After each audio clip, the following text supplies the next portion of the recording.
Hello students, welcome back to concept session. আমি সুপর্ণাদি, আর আজকে আমরা শুরু করতে চলেছি হেরিডিটি অ্যান্ড ভ্যারিয়েশন অর্থাৎ জেনেটিক্সের ফার্স্ট পার্ট।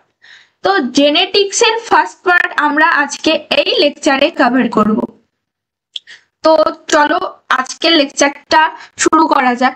তার আগে আমরা জেনে নেব যে জেনেটিক্সের এই ফার্স্ট যে লেকচারটা যে চ্যাপ্টারটা আমরা পড়ব হেরিডিটি অ্যান্ড ভ্যারিয়েশন, তো এইখানে আমরা যদি সেই চ্যাপ্টারটার নাম ডিকোড করি তাহলে আমরা দেখতে পাবো যে এর মধ্যে অনেক কিছু লুকিয়ে রয়েছে, অর্থাৎ এই নামের মধ্যেই এই চ্যাপ্টারটার যে মোটো সেটা লুকিয়ে রয়েছে। দেখো, বংশগতি ও প্রকরণ বা ভেদ।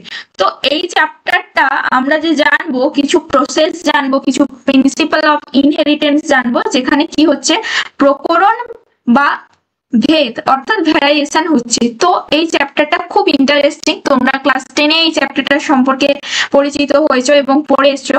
তো এই চ্যাপ্টারটা আজকে শুরু করা যাক। তো ফার্স্টে দেখো আমরা কি কি টপিকস নিয়ে পড়বো।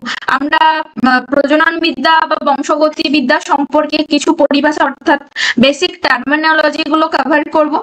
প্রকরণ বা ভেদ অর্থাৎ ভ্যারিয়েশন সম্পর্কে জানবো এবং মেন্ডেলের যে পরীক্ষা রয়েছে, তোমরা সবাই জানো যে মোটর গাছের সংক্রান্ত যে পরীক্ষা রয়েছে সেই পরীক্ষা সম্পর্কে জানবো।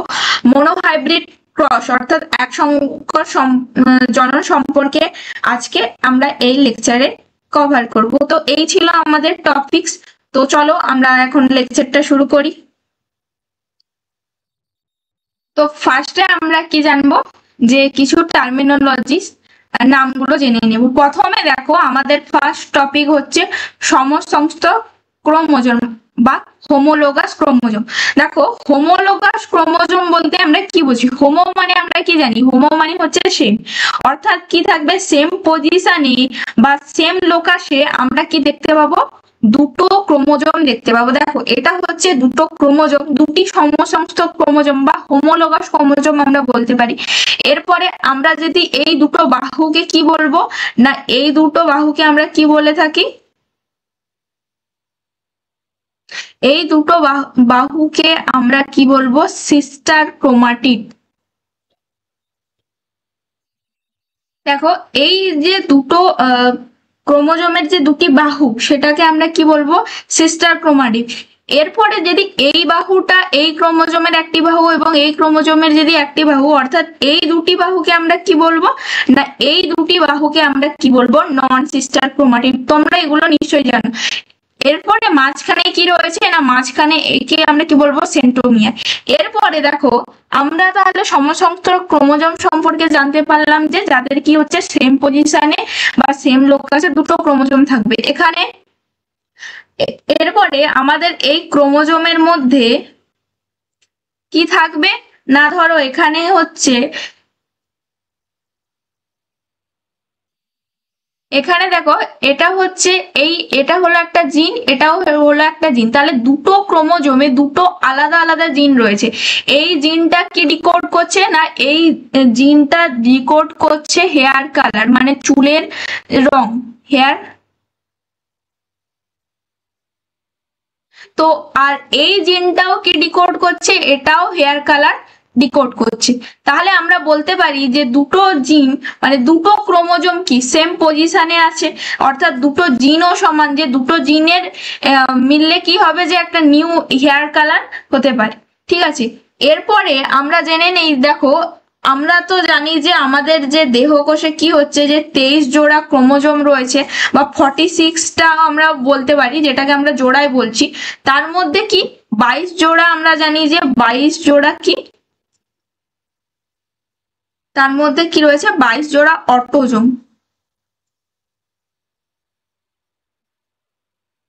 আর এক জোড়া কি রয়েছে? এক জোড়া সেক্স ক্রোমোজোম রয়েছে।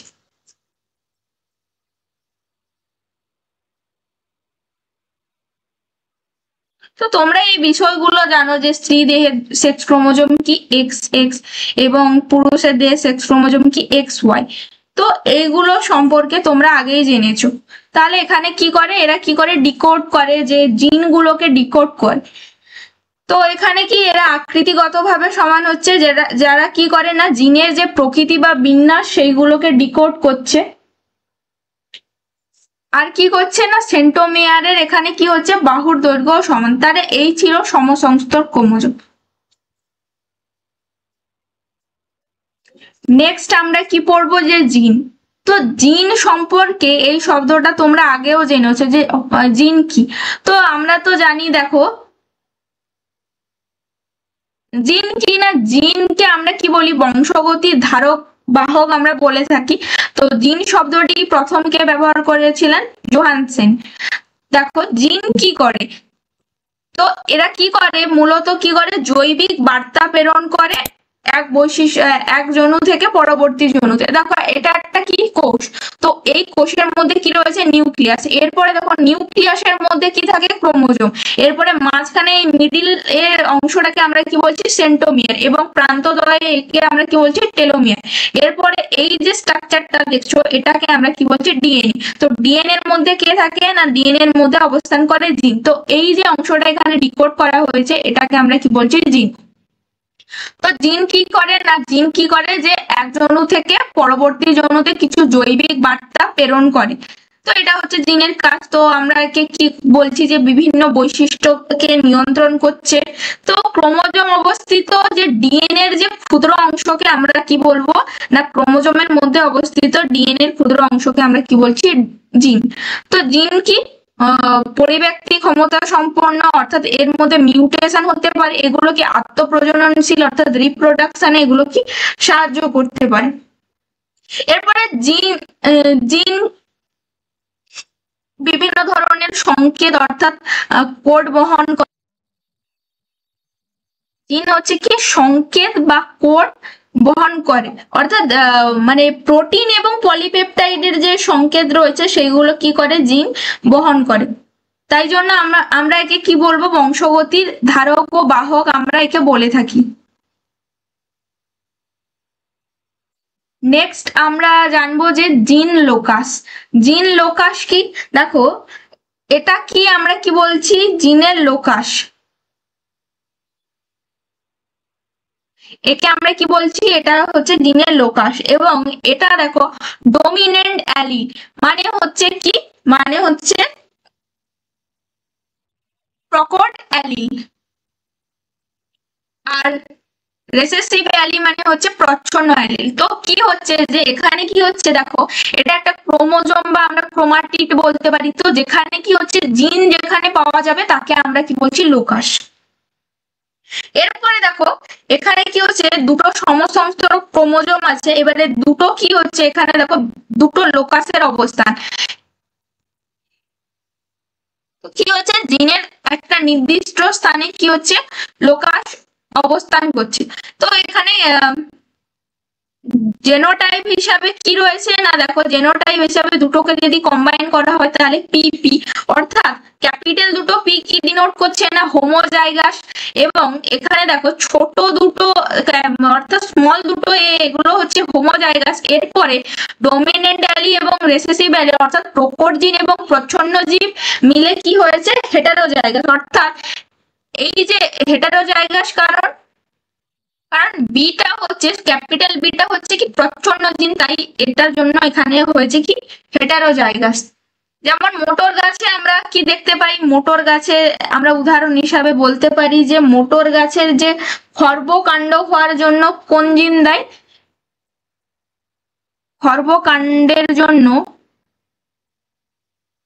খর্বকাণ্ডের জন্য কি স্মল টি এই জিনটা দেয় যেটা আমরা লোকাসে দেখতে পাবো। এবং লম্বা কাণ্ডের জন্য কি দেয়, লম্বা কাণ্ডের জন্য আমরা কি দেখতে পাবো ক্যাপিটাল টি এটা দেখতে পারবো।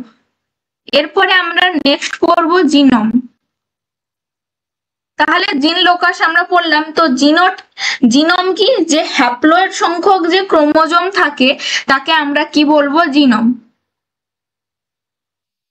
তাহলে মানুষের যে জিনোম রয়েছে সেখানে কি হ্যাপ্লয়েড সংখ্যক অর্থাৎ কি এন সংখ্যক আমরা বলতে পারি সেই ক্রোমোজোমকে আমরা কি বলতে পারি জিনোম। তো জিনোম সেট তো মানুষের দেহে যেখানে পুরুষদের দেহে যেরকম রয়েছে স্পার্ম এবং স্ত্রী দেহে কি তৈরি হয় এগ, তো সেগুলো হচ্ছে একটা একটা জিনোম, যেখানে হচ্ছে কি মানুষের দেহে এই যে জিনোমটা কত থাকে না 25,000 থেকে 33,000 জিনোম প্রায় পাওয়া যায়। তো এরপর নেক্সট টপিক কি না, নেক্সট টপিক হচ্ছে অ্যালিল সম্পর্কে। তো দেখো অ্যালিল সম্পর্কে তোমরা আগে পড়েছো, তো মোটামুটি জানো যে অ্যালিল কি হয়। দেখো এখানে কি হচ্ছে, দুটি সমসংস্থ ক্রোমোজোমস রয়েছে, সেই ক্রোমোজোমের যে লোকাস গুলো যে বিভিন্ন ধরনের, ধরো এখানে হচ্ছে যে লোকাসের মধ্যে কি রয়েছে জিন রয়েছে, তো এই জিন এই জিন এই যে দুটো দেখো রেড কালার যে জিনটা তোমাদের ডিনোট করা হয়েছে, তো এখানে কি বলেছে এটা হচ্ছে ব্লাড টাইপ দেখাচ্ছে, অর্থাৎ রক্তের কালার গুলোকে ডিনোট করছে। এরপরে কি করে আবার দেখো এই যে গ্রিন কালারের যে জিনটা রয়েছে এই জিনটা কি করছে আই কালার ডিনোট করছে। ব্লু কালারের যে জিনটা রয়েছে এটা হেয়ার কালার ডিনোট করছে, এবং যেটা একদম শেষে দেখো অরেঞ্জ কালারের যে জিনটা রয়েছে সেটা কি করছে গ্রোথ, গ্রোথের যে জিনটা রয়েছে ওটা ডিনোট করছে। তাহলে এরা দেখো প্রত্যেকটা আলাদা আলাদা জিন কি করছে না আলাদা আলাদা কালারকে ডিনোট করছে, অর্থাৎ আলাদা আলাদা জিন ডিনোট করছে। তো এরা কি করে যে বিভিন্ন ধরনের যারা এই জিনগুলো যে লোকাসে রয়েছে সেগুলো কি করে না পরস্পরের অ্যালিল আমরা একে বলতে পারি, যেমন রেড কালার, তো ফার্স্ট ক্রোমোজোম এবং সেকেন্ড ক্রোমোজোমের যে অ্যালিল আমরা বলতে পারি, এই যে ব্লাড টাইপের যে দুটো অ্যালিল আছে, এখানে যদি রেড, এখানে যদি দুটো ক্রোমোজোম যদি আলাদা থাকতো তাহলে সেটাকে আমরা কি বলতাম, দুটো জিন যদি আলাদা হয়ে যেত তাহলে সেটাকে আমরা কি বলতে পারতাম না, যে অ্যালিল বলতে পারতাম না। তো নেক্সট আমরা কি চলে আসবো আইসো অ্যালিল কি না, যাদের কি রয়েছে দেখো চারিত্রিক বৈশিষ্ট্য বা ফিনোটাইপ যেগুলো সৃষ্টি করে, অর্থাৎ একটা জীব দেখতে কিরকম হবে তার যে আউটসাইডের যে সমস্ত যে ক্যারেক্টারিস্টিক্স রয়েছে, তার মধ্যে যে সমস্ত মধ্যে যে ক্যারেক্টারিস্টিক্স আমরা দেখতে পাবো তাকে আমরা কি বলবো ফিনোটাইপ। তো সেই ফিনোটাইপ যারা সৃষ্টি করে তাদেরকে আমরা কি বলছি আইসো অ্যালিল। যেমন ড্রসোফিলা মাছিতে আমরা বিভিন্ন ধরনের ওই যে লাল চোখের যে লাল বর্ণ সৃষ্টিকারী দেখো W+S, এগুলো হচ্ছে একটা একটা হচ্ছে অ্যালিল, তো এই অ্যালিল গুলো সৃষ্টি করে, তো তাকে আমরা কি বলছি না আইসো অ্যালিল। নেক্সট আমরা জানবো যে হোমোজাইগাস আর হেটারোজাইগাস। তো তোমরা এগুলো আগে জেনেছো যে দেখো হোমোজাইগাসে কি হচ্ছে, হোমোজাইগাসে কি না এখানে যে ক্রোমোজোম যে রয়েছে সেই যে ক্রোমোজোমের যে জিনদ্বয় যে একই লোকাসে অবস্থিত জিনদ্বয় কি করে যে একই ধরনের বৈশিষ্ট্যগুলো নিয়ন্ত্রণ করে, তাকে আমরা কি বলবো হোমোজাইগাস। এবং সেই জীবকে আমরা সেই জীব সেই জাইগোটকে আমরা কি বলবো হোমোজাইগোট, এবং হোমোজাইগোট থেকে যে জীব সৃষ্টি হবে তার যে ক্যারেক্টার সাপেক্ষে আমরা তাকে কি বলছি হোমোজাইগাস। দেখো এখানে যে হোমোজাইগাস কি, যে এই যে দুটো যে ক্রোমোজোম রয়েছে এইগুলো কি না এই যে জিনগুলো কি যে ডিনোট করছে, দেখো এগুলো হচ্ছে হোমোজাইগাস সম আকৃতির জিন রয়েছে। যেমন হচ্ছে দুটো যে লম্বা ধরো মটর গাছ এবং বিশুদ্ধ মটর গাছের এখানে দেখানো হয়েছে, এটা এ দিয়ে ডিনোট করলে ভালো হতো। তো এখানে কি হচ্ছে যে ক্রোমোজোম দ্বয় একই জিন বা লোকাসে অবস্থান করছে, যেখানে যেখানে দেখো এই যে বিশুদ্ধ লম্বা মোটর গাছকে আমরা ডিনোট করব ডাবল এ দিয়ে, এবং খর্ব যে মোটর গাছ রয়েছে তাকে আমরা কি করব ডিনোট করব স্মল এ দিয়ে।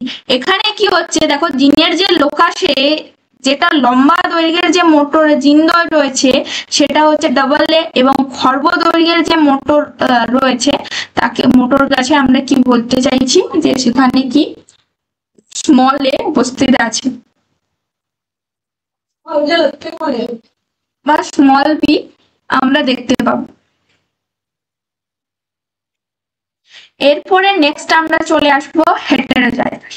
হেটেরোজাইগাসেও একই রকম দেখতে পাবে যে হেটেরোজাইগাসে কি রয়েছে, দেখো এখানে কি হচ্ছে যে যে জাইগোটের উপস্থিতিতে কি হচ্ছে সমসংস্থ ক্রোমোজোম কি হচ্ছে একই লোকাসে অবস্থিত জিনদ্বয় যদি কি হচ্ছে বিপরীত বৈশিষ্ট্য নির্ধারণ করে তাকে আমরা কি বলছি, সেই জাইগোটকে আমরা কি বলছি, হেটেরোজাইগাস। অর্থাৎ এই যে দুটো জিন কি বলছি, দেখো হেটেরোজাইগোট, সেই জাইগোটকে আমরা কি বলবো হেটেরোজাইগোট। এখানে কি করছে দেখো দুটো আলাদা আলাদা জিন, এখানে হেটেরোজাইগাসের কি হচ্ছে দুটো আলাদা আলাদা জিন ডিনোট করছে, capital a small A capital a small.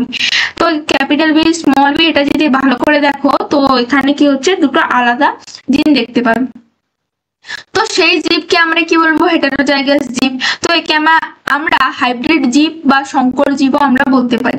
যেমন কি হচ্ছে দেখো মোটর গাছে যে যে প্রকট গুণটা যেটা সবসময় অর্থাৎ প্রকট অ্যালিলটা আমরা দেখতে পাবো সেটা হচ্ছে প্রকাশ পাবে যেটা ক্যাপিটাল এ যেটা লম্বা বৈশিষ্ট্যের এবং খর্ব বৈশিষ্ট্যের কি না স্মল এটা আমরা দেখতে পাবো খর্ব বৈশিষ্ট্যের।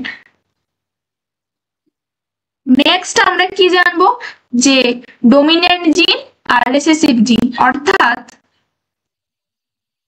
প্রকট জিন এবং প্রচ্ছন্ন জিন। এরপরে দেখো প্রকট জিন কি, প্রকট জিন মানে কোন একটা জীবে কি হচ্ছে যে সমস্ত জিনগুলো তুমি জিনটির কি হচ্ছে বাহ্যিক প্রকাশ দেখতে পাবে তাকে আমরা কি বলবো একটির সাপেক্ষে অন্যটির হচ্ছে প্রকট জিন। অর্থাৎ দেখো তোমার বাবা মা থেকে তোমার যে সমস্ত জিনগুলো প্রাপ্ত হয়েছে তো সেগুলোকে আমরা কি বলতে পারি প্রকট জিন। এরপরে কিছু জিন রয়েছে যেগুলো কি এখন তোমার মধ্যে প্রচ্ছন্ন রয়েছে যেটা কি করবে না পরবর্তী জেনারেশনে গিয়ে সেটা হয়তো প্রকট জিনে রূপান্তরিত হতে পারে বা সেই জিনগুলোকে প্রকাশ পাবে। তো এখানে দেখো যেমন হচ্ছে এখানে বলা হয়েছে ক্লিপ চিন অর্থাৎ চিনের মধ্যে অর্থাৎ এখানে একটা ভাঁজ দেখতে পাবে কিন্তু যখন এটা প্রচ্ছন্ন হিসাবে সেই ভাঁজটা থাকবে না। বা এখানে কি দেখতে পাবে তোমার যে হেয়ার কালার দেখতে পাবে সেটা হচ্ছে ব্রাউন হতে পারে, তো এখানে আবার ডিফারেন্ট কালার, তো ব্রাউন আইস দেখতে পাবে যেটা প্রকট জিনে। এরপরে কি দেখো প্রচ্ছন্ন জিনে সেটা কি ব্লু বা গ্রে আইসে প্রচ্ছন্ন থাকবে। এবারে ফ্রি ইয়ার লোব দেখতে পাবে অর্থাৎ মুক্ত কানের লতি দেখতে পাবে কিন্তু প্রচ্ছন্ন জিনে কি সেটা কি অ্যাটাচ উইথ ইয়ার লোব।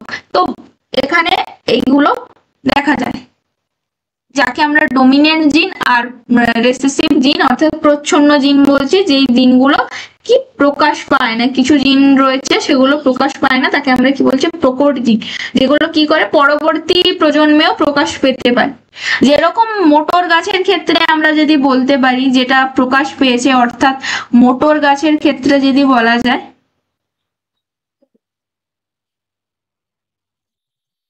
গাছের ক্ষেত্রে আমরা কি দেখতে পাবো লম্বা মোটর গাছের ক্ষেত্রে ক্যাপিটাল টি দেখতে পাবো এবং প্রচ্ছন্ন জিনে কি সেটা কি স্মল টি আমরা দেখতে পাবো।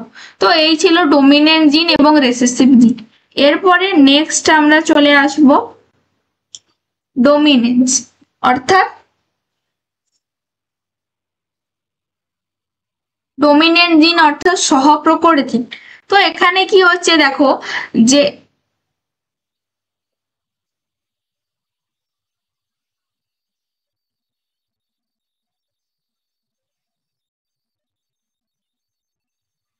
কোডমিনেন্ট জিন বা কোডমিনেন্স জিন কি এরা কি করে যে নির্দিষ্ট অ্যালিল বা জিন কি করে হেটেরোজাইগাস অবস্থায় থাকে এবং এরা কি করছে দেখো জিনের বৈশিষ্ট্যগুলো যখন পাশাপাশি প্রকাশ পায় তাকে আমরা বলছি কোডমিনেন্স জিন। তো কোডমিনেন্স জিনের মধ্যে আমরা দেখতে পাবো আবার কোডমিনেন্ট জিনসকে আবার ইনকমপ্লিট কোডমিনেন্ট জিনস রয়েছে যেখানে কি হচ্ছে যে ওখানে হচ্ছে সেই যে দুটো বৈশিষ্ট্য অর্থাৎ দুটো জিন একসঙ্গে থাকা অবস্থায় কি হয় যে সেই জিনটা না প্রকাশ পেয়ে অন্য একটা ডিফারেন্ট টাইপ অফ জিন প্রকাশ পায় তাকে আমরা বলছি ইনকমপ্লিট ডমিনেন্ট জিন।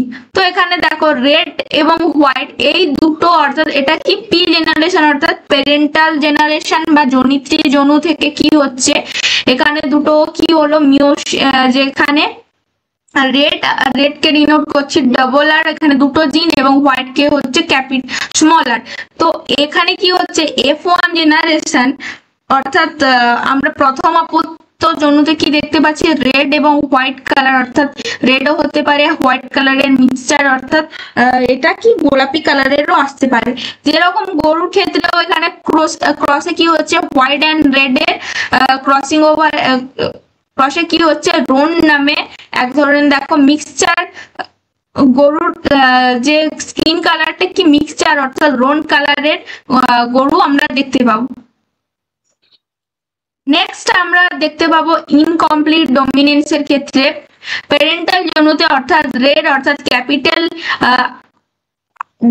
আর এবং হোয়াইট অর্থাৎ স্মল আর, সেই যে গ্যামেট মিওসিসে কি হলো দুটো গ্যামেট তৈরি হলো, যেটা হচ্ছে ক্যাপিটাল আর এবং স্মল আর, সেই যেখানে দুটো গ্যামেটের মিলনে আমরা কি দেখতে পাবো দেখো পিঙ্ক কালারের একটা ফুল তৈরি হয়েছে F1 জেনারেশনে।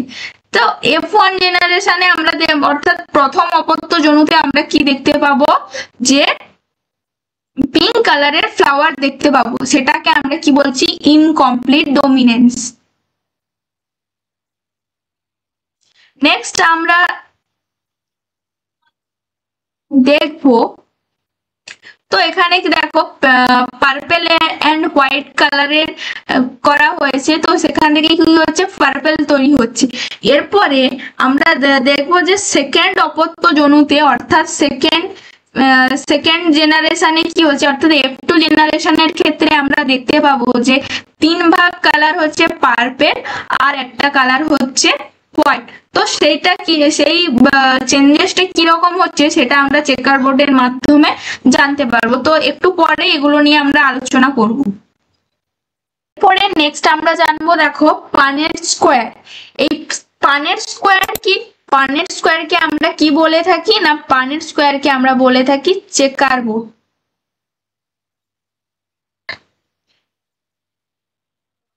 পানেট স্কোয়ারকে আমরা কি বলে থাকি দেখো চেকার বোর্ড। এই চেকার বোর্ডের মাধ্যমে আমরা কি করব না, আমাদের যে F2 জেনারেশনে যে সমস্ত যে জীবগুলো থাকবে, অর্থাৎ তার যে ক্রসিং করতে আমরা এই চেকার বোর্ডকে ব্যবহার করে থাকবো। এই চেকার বোর্ডে কি হচ্ছে, তো হাইব্রিডাইজেশনের যে পরীক্ষার পরে আমরা কি ছকের মাধ্যমে আমরা দেখব, তো আমরা কি দেখতে পারি যে অনুভূমিক তল বরাবর আমরা কি দেখতে পারি যে মেল গ্যামেট, এবং যেটা হচ্ছে উলম্ব তল বরাবর আমরা ফিমেল গ্যামেটকে দেখতে পাই। এখানে কি ফিনোটাইপ জিনোটাইপকে প্রকাশ করা হয়। তো R.C. পুনেট এই চেকার বোর্ডটা প্রথম করেছিলেন কে, R.C. পানেট।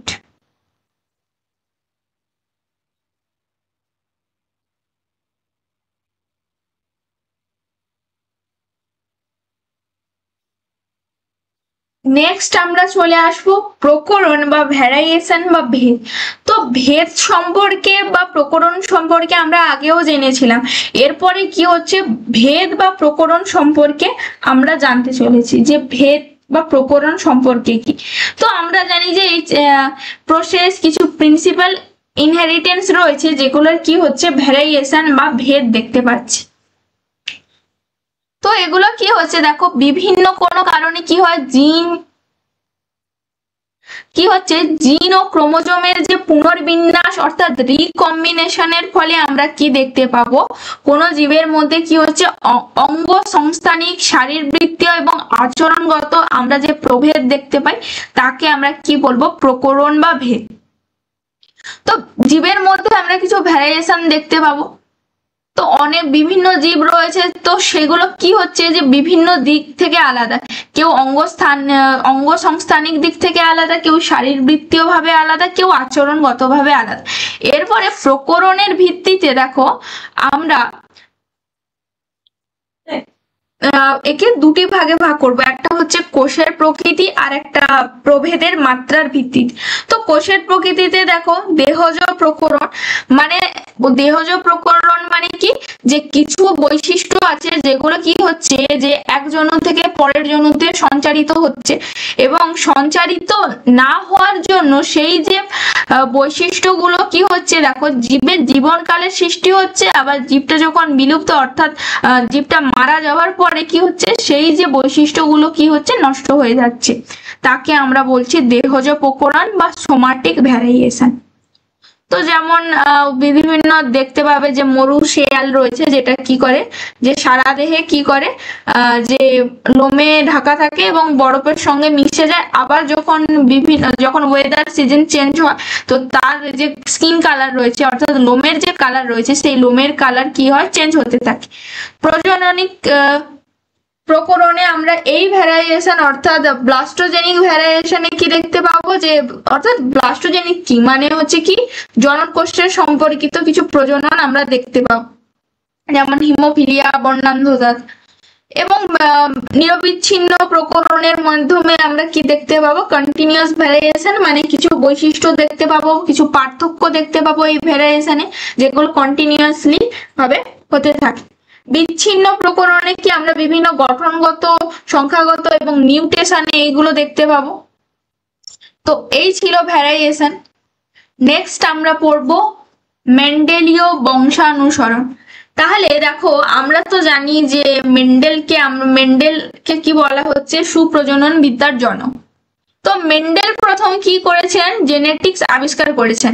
তো দেখো জেনেটিক্স আবিষ্কার করার পরে তো মেন্ডেল কি করেছিলেন, যে মেন্ডেল মোটর গাছ নিয়ে অর্থাৎ পরীক্ষা করেছেন।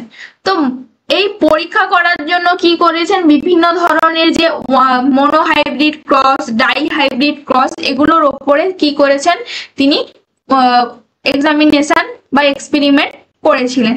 তো সেই যে ফলাফল বিশ্লেষণ করে আমরা দুটো সূত্রে উপনীত হই, একটা হচ্ছে ল অফ সেগ্রিগেশন, যেটাকে আমরা বলছি পৃথকীকরণ সূত্র, আর একটা হলো ল অফ ইনডিফেন্ড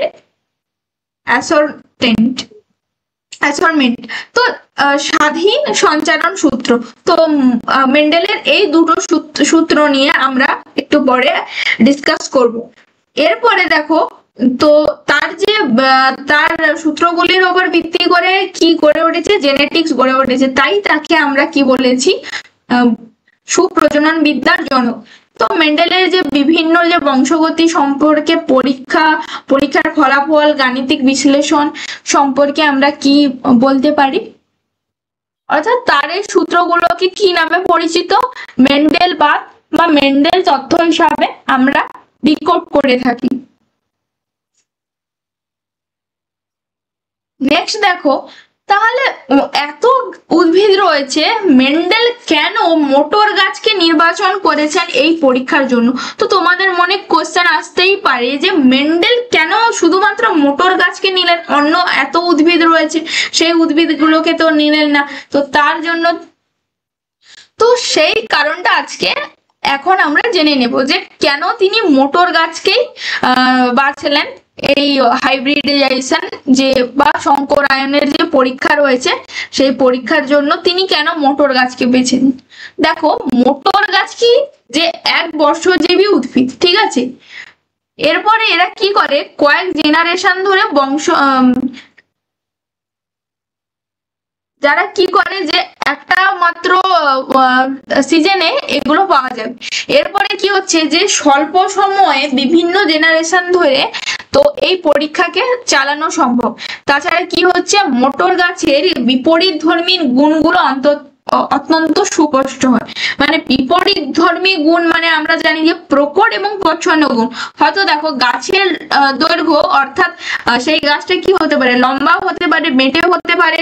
এরপরে তার ফুলের যে আকৃতি সেটা কি আমরা পড়েছি, প্রকটে কি বেগুনি হতে পারে, আবার প্রচ্ছন্নতে কি না সাদা কালারেরও হতে পারে।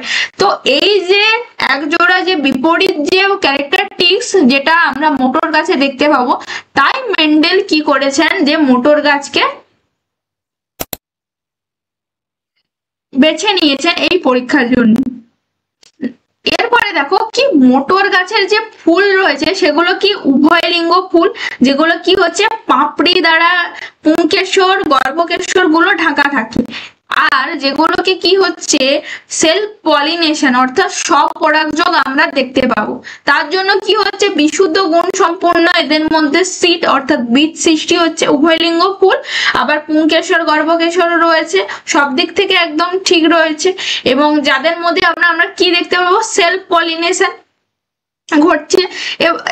সেই মোটর গাছে কি হচ্ছে পুংকেশর গর্ভকেশর আকারে কি হচ্ছে বড়, অর্থাৎ ছোট হলে কি হয় সমস্যা হবে, হাইব্রিডাইজেশন বা ফার্টিলাইজেশনে কি হতে পারে সমস্যা হতে পারে। তার জন্য কি এগুলো কি হচ্ছে অপেক্ষাকৃত বড়, যেখানে কি হচ্ছে আবার কৃত্রিম ভাবে কি করানো হচ্ছে ক্রস পলিনেশন বা ইতর পরাগযোগ ঘটানো এখানে সম্ভব। এছাড়াও কি হয় যে বিভিন্ন ডিফারেন্ট কাইন্ডস অফ ক্যারেক্টারিস্টিক্স থাকার জন্য আমরা কি করেছি মোটর গাছে ইতর পরাগযোগ থেকে বিভিন্ন ধরনের সিড পাওয়া যায়, যেগুলো কি হচ্ছে যেখানে হচ্ছে অঙ্কুরোদ্গম ক্ষমতা সম্পন্ন, যেগুলো কি হয় যে একটা উন্নত পরিবেশ পেলে যেগুলোকে জার্মিনেশন বা অঙ্কুরোদ্গম হতে পারে। এবারে মোটর গাছ কি বাগানে আমরা চাষ করা হয়, এবারে মোটর গাছে কি হয় যে ভ্যারিয়েশন বা আমরা ভেদ দেখতে পাবো। তাহলে কিছু কিছু পয়েন্ট আছে যেগুলোকে এমনি জানতে হবে যে কেন নিয়েছিলেন এক বর্ষজীবী উদ্ভিদ বলে, যেখানে কি হচ্ছে শনাক্তকরণ করেছেন উভয়লিঙ্গ ফুল যার পুংকেশর গর্ভকেশর রয়েছে, সেলফ পলিনেশন করা যাচ্ছে, আবার কৃত্রিম ভাবে কি আমরা ক্রস পলিনেশন করা যাচ্ছে, জার্মিনেশন হয় অর্থাৎ অঙ্কুরোদ্গম হয়, এবং এর মধ্যে কি ভ্যারিয়েশন ভেদ দেখা যাচ্ছে। তার জন্য কি হলো মোটর গাছকে তিনি নির্বাচন করেছেন। এরপরে মোটর গাছের সাফল্য জন্য কি বলা হয়েছে যে মোটর গাছ তো নির্বাচন করলেন পরীক্ষা করেছেন, এরপরে কি না মোটর গাছে তো নির্বাচন করেছিলেন, সেখানে কি হচ্ছে দেখো যে সেলফ পলিনেশনের কারণে এটা কি এই এক্সপেরিমেন্টটা ভালো হয়েছিল, যেখান থেকে যে সিড গুলো তিনি পেয়েছিলেন তো বিভিন্ন ধরনের কি হচ্ছে। তারপরে তিনি কি নিয়েছিলেন বিপরীতধর্মী কিছু বৈশিষ্ট্য নিয়েছিলেন। এরপরে সেখানে কি হচ্ছে পলিনেশন হচ্ছে, যেখানে সেই পলিনেশনে কি করেছিলেন না ইমাস্কুলেশন করেছিলেন। ইমাস্কুলেশন অর্থাৎ পুংকেশর গুলি কেটে বাদ দিয়ে একটা তাদের ফুলকে কি করেছিলেন স্ত্রী ফুল হিসাবে চিহ্নিত করেন। তারপরে রেসিপ্রোকাল ক্রস করেছিলেন। রেসিপ্রোকাল ক্রস মানে কি যে এক জোড়া যে দুজোড়া কি বিপরীত বৈশিষ্ট্য নিয়ে পরীক্ষা করেছিলেন তাকে আমরা কি বলছি রেসিপ্রোকাল ক্রস। তো এই সমস্ত কারণে তারপরে সেগুলোকে লিপিবদ্ধ করেন। এই সমস্ত কারণে কি হচ্ছে তিনি তার যে এক্সপেরিমেন্টটা ছিল সেই এক্সপেরিমেন্টটা সাফল্য পেয়েছিল।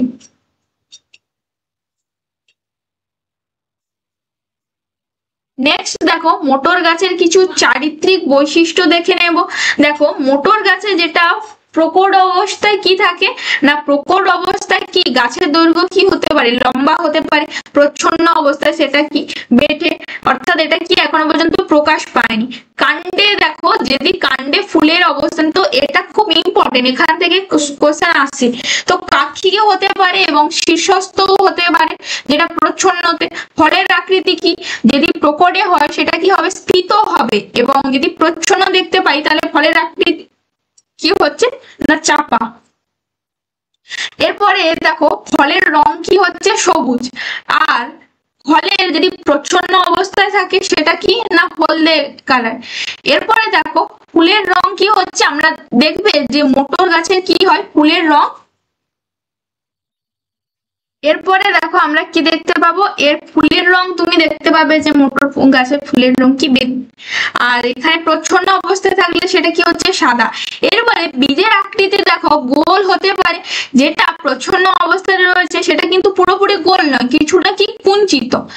বীজের যে ত্বক রয়েছে সেটা কি হলদে, আর যদি ওটা প্রচ্ছন্ন অবস্থায় থাকে তাহলে সেটা কি হয়ে যাবে সবুজ কালারের আমরা দেখতে পাবো। তো এই ছিল মোটর গাছের বিভিন্ন ধরনের বৈশিষ্ট্য। তো এইগুলোকে নিয়ে তিনি বিভিন্ন ধরনের এক্সপেরিমেন্ট করেছেন, রেসিপ্রোকাল ক্রস করেছেন, যেগুলোকে বিভিন্ন ধরনের কি গাছে স্থানান্তরিত করেছিলেন। তো এই নিয়ে মেন্ডেলের পুরো যে এক্সপেরিমেন্টটা যেখান থেকে তিনি উপনীত হয়েছেন যে কিছু যেগুলো লম্বা, কাক্ষিক, স্ফীত, সবুজ অর্থাৎ বা বেগুনি, গোল, হলদে, এগুলো কি এই চারিত্রিক বৈশিষ্ট্যগুলো প্রকট বৈশিষ্ট্য, এবং যেগুলো বেঁটে, শীর্ষস্থ, চাপা, হলদে, সাদা, কুঞ্চিত, সবুজ, এগুলো কি সমস্ত প্রচ্ছন্ন বৈশিষ্ট্য। তো এই ছিল মেন্ডেলের পুরো এক্সপেরিমেন্ট যে, আর এটা হলো মেন্ডেলের সেই এক্সপেরিমেন্টের পরে এই সিদ্ধান্তে এসেছিলেন। এরপরে যেটা আমরা দেখবো মনোহাইব্রিড ক্রস অর্থাৎ এক সংকর জনন। তো এখানে কি হচ্ছে দেখো, এক সংকর জননে আমরা কি নেব, যে এক সংকর জননে আমরা এক জোড়া বিপরীত ধর্মী বৈশিষ্ট্যের উদ্ভিদ, বা এখানে আমরা কি নেব, যে মোটর গাছের করছি তাহলে দৈর্ঘ্যের আমরা উদ্ভিদ নিচ্ছি, যেটাকে বিশুদ্ধ দৈর্ঘ্যের উদ্ভিদকে আমরা কি বলছি, যে বিশুদ্ধ দীর্ঘ, অর্থাৎ আমরা এখানে দুটো ক্যাপিটাল টি নিচ্ছি, আর বিশুদ্ধ খর্ব আমরা কি নেব, দুটো স্মল টি, বিশুদ্ধ খর্ব। তো টি কি বোঝাচ্ছে, টি ক্যাপিটাল টি কি ডিনোট করছে, ক্যাপিটাল টি ডিনোট করছে টল অর্থাৎ লম্বা, আর শর্ট টি ডিনোট করছে অর্থাৎ শর্ট অর্থাৎ খর্ব বা বেটে। এরপরে দেখো এই ক্যাপিটাল টি এবং স্মল টি এর মধ্যে যে আমরা যে গ্যামেট ফরমেশন হবে, এবারে গ্যামেট ফরমেশন কিভাবে হচ্ছে না, মিওসিসের মাধ্যমে আমরা এখানে কি দেখতে পাবো, গ্যামেট ফরমেশন দেখতে পাবো। মিওসিসের মাধ্যমে আমরা গ্যামেট ফরমেশন দেখতে পাবো। তো গ্যামেট ফরমেশনে আমরা কি দেখতে পাবো, দেখো এখান থেকে যে গ্যামেটটা আসবে সেটা হচ্ছে টি, ক্যাপিটাল টি, এবং বিশুদ্ধ খর্ব থেকে যেটা আসবে সেটা কি, স্মল টি। তো এটা হচ্ছে মিওসিসে পেরেন্ট বীজ অণু অর্থাৎ পেরেন্ট সেল থেকে এটা আসলো। তারপরে এখানে কি হচ্ছে না, ক্রস হবে, দেখো এই যে এরপরে এই দুটো গ্যামেটের নেক্সট স্টেপ কি, আমরা জানি যে নিষেক অর্থাৎ ফার্টিলাইজেশন। তো এই যে দুটো গ্যামেটস রয়েছে, এই দুটো গ্যামেটের আমরা এখন কি করব না, এই দুটো গ্যামেটকে আমরা এখন ফার্টিলাইজেশন অর্থাৎ নিষেক করব। তো এই দুটো গ্যামেট যুক্ত হয়ে কি হবে না, এই দুটো গ্যামেট যুক্ত হয়ে, তো আমরা এখানে কি দেখতে পাবো, দেখো দুটো অ্যালিল একই সঙ্গে আমরা দেখতে পাবো। তো এই ফার্টিলাইজেশনে যেখানে কি হচ্ছে, গ্যামেট গুলো ফিউজ হয়ে F1 জনুতে আমরা কি দেখতে পাবো, যে দুটো গ্যামেট আমরা দেখতে পাবো, দুটো অ্যালিলস আমরা দেখতে পাবো। এই অ্যালিল গুলো এটা কি না, এই অ্যালিল গুলো কি হচ্ছে, হ্যাপ্লয়েড ডিপ্লয়েড, আর এই অ্যালিল দুটো কি, এই গ্যামেট দুটো কি, এই গ্যামেট গুলো হচ্ছে এন্ডিন অর্থাৎ হ্যাপ্লয়েড। এরপরে দেখো এই দুটো, এই ক্যাপিটাল টি কি করবে না, টল আমরা দীর্ঘ মোটর গাছ দেখতে পাবো, এবং স্মল টি কি করবে না, স্মল টি খর্ব, বিশুদ্ধ খর্ব আমরা মোটর গাছ দেখতে পাবো। তারপরে দেখো এখান থেকে কি হচ্ছে, তো F1 জেনারেশনে আমরা কি দেখতে পাবো না, এখান থেকে কি দেখতে পাবো, যে দুটো অ্যালিল এইভাবে ডিভাইড হচ্ছে। তো এই দুটো অ্যালিলকে আবার আমরা কি করব, এই দুটো অ্যালিলকে আমরা কি করব না, এই দুটো অ্যালিলের মধ্যে আবার ক্রস করাবো। এই দুটো অ্যালিলকে ক্রস করালে আমরা কি দেখতে পাবো, এখান থেকে কটা গ্যামেট দেখতে পাবো না, এখান থেকে আমরা 4 ডিফারেন্ট টাইপস অফ গ্যামেট অর্থাৎ 4টে গ্যামেট আমরা পাবো।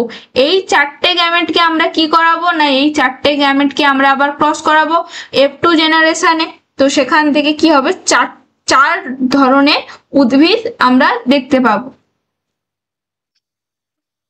এরপরে এটা তোমাদের কাছে একটু হেজি হয়ে যাবে, তার জন্য আমরা কি করব, এটা পানেট স্কোয়ারের মাধ্যমে F2 জেনারেশনের সেকেন্ডে আমরা কি করব, চেকার বোর্ডটা ডিনোট করব। তো দেখো এটা হচ্ছে কি F2 জেনারেশনের চেকার বোর্ড। তো আমরা এখানে ফিমেল গ্যামেট, এটা হচ্ছে মেল গ্যামেট, তোমরা এটাকে এখানে ফিমেল এখানে মেল গ্যামেট লিখতে পারো। এরপরে দেখো capital T small tea, capital T small tea, এরপরে দেখো ক্যাপিটাল এগুলোকে কি বলছি গ্যামেট। তো এখানে দেখো ক্রস হলে দুটো ক্যাপিটাল টি আসবে। এখানে কি হচ্ছে ক্যাপিটাল টি, এটাকে ফিউজ করালে এই গ্যামেটটাকে আমরা ফিউজ করালে কি হবে ক্যাপিটাল টি স্মল টি। এরপরে দেখো এটা একই রকম ক্যাপিটাল টি স্মল টি, এই গ্যামেটটাকে ফিউজ করিয়েছি, শেষে লাস্ট দুটো গ্যামেটকে ফিউজ। তো কি হচ্ছে এটা কি হচ্ছে বিশুদ্ধ লম্বা। প্রথমের এই গ্যামেটটাকে আমরা কি বলছি, এটাকে কি বলছি বিশুদ্ধ লম্বা। এটা কি হচ্ছে সংকর দীর্ঘ, আর এখানে এটাও একই রকম সংকর দীর্ঘ, আর এটা কি এটা হচ্ছে বিশুদ্ধ খর্ব। এরপরে আমরা পর্যবেক্ষণে কি দেখতে পাবো, মোট কতগুলো উদ্ভিদ রয়েছে 4টে, এর মধ্যে লম্বা সংকর দীর্ঘ হিসাবে লম্বা কতগুলো রয়েছে 3টে, তাহলে হচ্ছে 3/4, অর্থাৎ এটা আসবে কত না 75% মতো। এরপরে এগুলো কি না এগুলো হচ্ছে সমস্ত কিছু কি লম্বা। এবারে খর্ব কি আসবে কি, অর্থাৎ মেটে যে উদ্ভিদগুলো রয়েছে দেখো আমরা দেখতে পাচ্ছি বিশুদ্ধ খর্ব কটা রয়েছে, একটা রয়েছে, অর্থাৎ 1/4 করে দিলে কত আসবে না 25%। তাহলে F2 জেনারেশনে আমরা দেখতে পাচ্ছি যে 3 ভাগ যে উদ্ভিদ রয়েছে সেগুলো কি না দীর্ঘ অর্থাৎ লম্বা হচ্ছে, এবং 1 ভাগ উদ্ভিদ আমরা কি দেখতে পাচ্ছি না সেটা আমরা কি দেখতে পাচ্ছি যে সেটা কি খর্ব। এরপরে আমরা যদি বলি দীর্ঘ ইস্টু খর্ব, তার যে অনুপাত কত, দীর্ঘ কতগুলো আছে 3 ভাগ আর খর্ব আছে 1 ভাগ, তাহলে 3:1। তো একে আমরা বলছি জিনোটাইপ।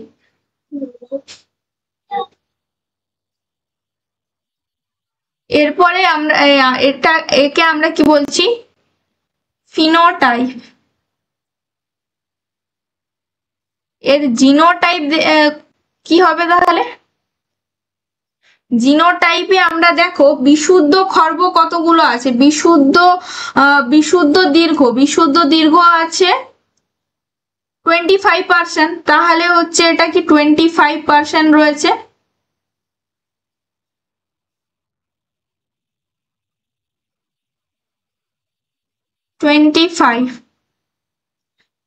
এরপরে দেখো সংকর দীর্ঘ কত রয়েছে না 50%, মোট 100%-এর 25% রয়েছে বিশুদ্ধ লম্বা, সংকর দীর্ঘ অর্থাৎ রয়েছে কত না 50%, আর বিশুদ্ধ খর্ব কি রয়েছে 25%। এর জিনোটাইপিক তাহলে অনুপাতটা কত আসলো 1:2:1। তো সেটাকে আমরা কি করব চেকার বোর্ডের মাধ্যমে দেখে নেব যে কি আসছে। তাহলে ফিনোটাইপের দীর্ঘ কতগুলো হলো না দীর্ঘ হচ্ছে 3টে, দীর্ঘ কতগুলো হচ্ছে দীর্ঘ হচ্ছে 3টে, আর খর্ব কতগুলো না খর্ব হচ্ছে একটা। তাহলে এখানে দেখি যে বিশুদ্ধ কি কি রয়েছে ক্যাপিটাল টি আর ক্যাপিটাল টি স্মল টি। তাহলে জিনোটাইপ কি লিখবো ক্যাপিটাল টি, আর একটা জিনোটাইপ কি লিখবো ক্যাপিটাল টি স্মল টি। আর খর্বর জন্য আমরা জানি যে দুটোই হচ্ছে স্মল টি। এরপর জিনোটাইপ এর আনুপাতিক সংখ্যাতে আমরা কি লিখবো, এটা কত ভাগ পেয়েছি আমরা 25% মানে 1 ভাগ। এটা কি রয়েছে দেখো এটা কি থাকলো যে দুটো কি নিয়ে হচ্ছে 50% মানে হচ্ছে 2 ভাগ। আর এটা কি যে এটা খর্ব, তাহলে কতগুলো পেলাম খর্ব উদ্ভিদ পাবে 1 ভাগ। তাহলে মোট কি আসছে, মোট আছে 1:2:1। তাহলে জিনোটাইপিক অনুপাতটা কি 1:2:1। তাহলে এই ছিল F2 জেনারেশনের চেকার বোর্ড। নিশ্চয়ই তোমাদের কাছে পুরো ব্যাপারটা ক্লিয়ার হয়েছে। তো এক সংখ্যক জননে দেখো কি হচ্ছে, আমরা বিশুদ্ধ দুটো জীব নিয়েছি, একটা হচ্ছে ক্যাপিটাল টি আর একটা কি স্মল টি। তো টি কে আমরা ডিনোট করছি টল আর এস কে আমরা ডিনোট করছি স্মল। এরপরে দেখো এখানে কি বলেছে, এরপরে আমরা দুটো গ্যামেটের মধ্যে কি করেছি না মিওসিস করেছি। মিওসিসে কি তৈরি হচ্ছে না দুটো গ্যামেট তৈরি হচ্ছে, যেটাকে আমরা ক্যাপিটাল টি স্মল টি হিসাবে ডিনোট করেছি। সেখানে নিষেক অর্থাৎ ফার্টিলাইজেশনের মাধ্যমে কি হচ্ছে দুটো অ্যালিল তৈরি হচ্ছে, একটা ক্যাপিটাল টি একটা স্মল টি। সেই দুটো অ্যালিলকে আমরা আবার কি করেছি ক্রস করিয়েছি। একটু হেজি হয়ে যাবে বলে আমি ওটা চেকার বোর্ডে তোমাদেরকে দেখালাম। তো চেকার বোর্ডে দেখো F2 জেনারেশনে ক্রস করার ফলে আমরা এটা কি মেল গ্যাপ পানেট স্কোয়ারও আমরা বলতে পারি। তো দেখো এখানে কি লিখেছি অ্যালিল গুলোকে লিখেছি। এরপরে দেখো প্রথম গ্যামেটের সঙ্গে অর্থাৎ ক্যাপিটাল টি ওই এই দুটো গ্যামেট ফিউজ করে কি তৈরি করছে না বিশুদ্ধ লম্বা। ক্যাপিটাল টি স্মল টি কি করছে না হাইব্রিড উদ্ভিদ তৈরি করছে, দীর্ঘ উদ্ভিদ। আর ক্যাপিটাল টি স্মল টি কি করছে সংকর দীর্ঘ। আর বিশুদ্ধ খর্বতে দেখো দুটো গ্যামেটই কি বিশুদ্ধ খর্ব, অর্থাৎ দুটোই হচ্ছে স্মল টি। পর্যবেক্ষণ করে দেখলাম 3/4 কি হচ্ছে 75% লম্বা আসছে দীর্ঘ, আর 1/4 তাহলে 1/4 কি রয়েছে বিশুদ্ধ খর্ব রয়েছে, অর্থাৎ 25% এলো। তারপরে দুটোকে আমরা ফিনোটাইপ অনুপাতে হিসাবে বের করলাম, কি হলো 3:1। জিনোটাইপে কি আসলো 1:2:1। সেটা আমরা F2 জেনারেশনের ক্ষেত্রে দেখতে পাবো যে তিনটে আছে দীর্ঘ আর একটা রয়েছে খর্ব, যেটা জিনোটাইপিক অনুপাত কি হচ্ছে 1:2:1। তো আজকের লেকচারটা এই F2 জেনারেশন অর্থাৎ এক সংকর জনন আমরা পড়েছি। নেক্সট জেনারেশনে আমরা দ্বিসংকর জনন সহ আরো টপিক গুলো কভার করব। তো বেসিক জিনিসগুলো বুঝতে তোমাদের সকলেরই সুবিধা হবে এবং তোমরা এগুলো জানো, তো এগুলো আরেকবার মনে করিয়ে দিলাম। তো আজকে লেকচারটা কেমন লাগলো সবাই একটু কমেন্ট করে জানাবে। সো থ্যাংক ইউ, তোমাদের সঙ্গে দেখা হচ্ছে নেক্সট ক্লাসে।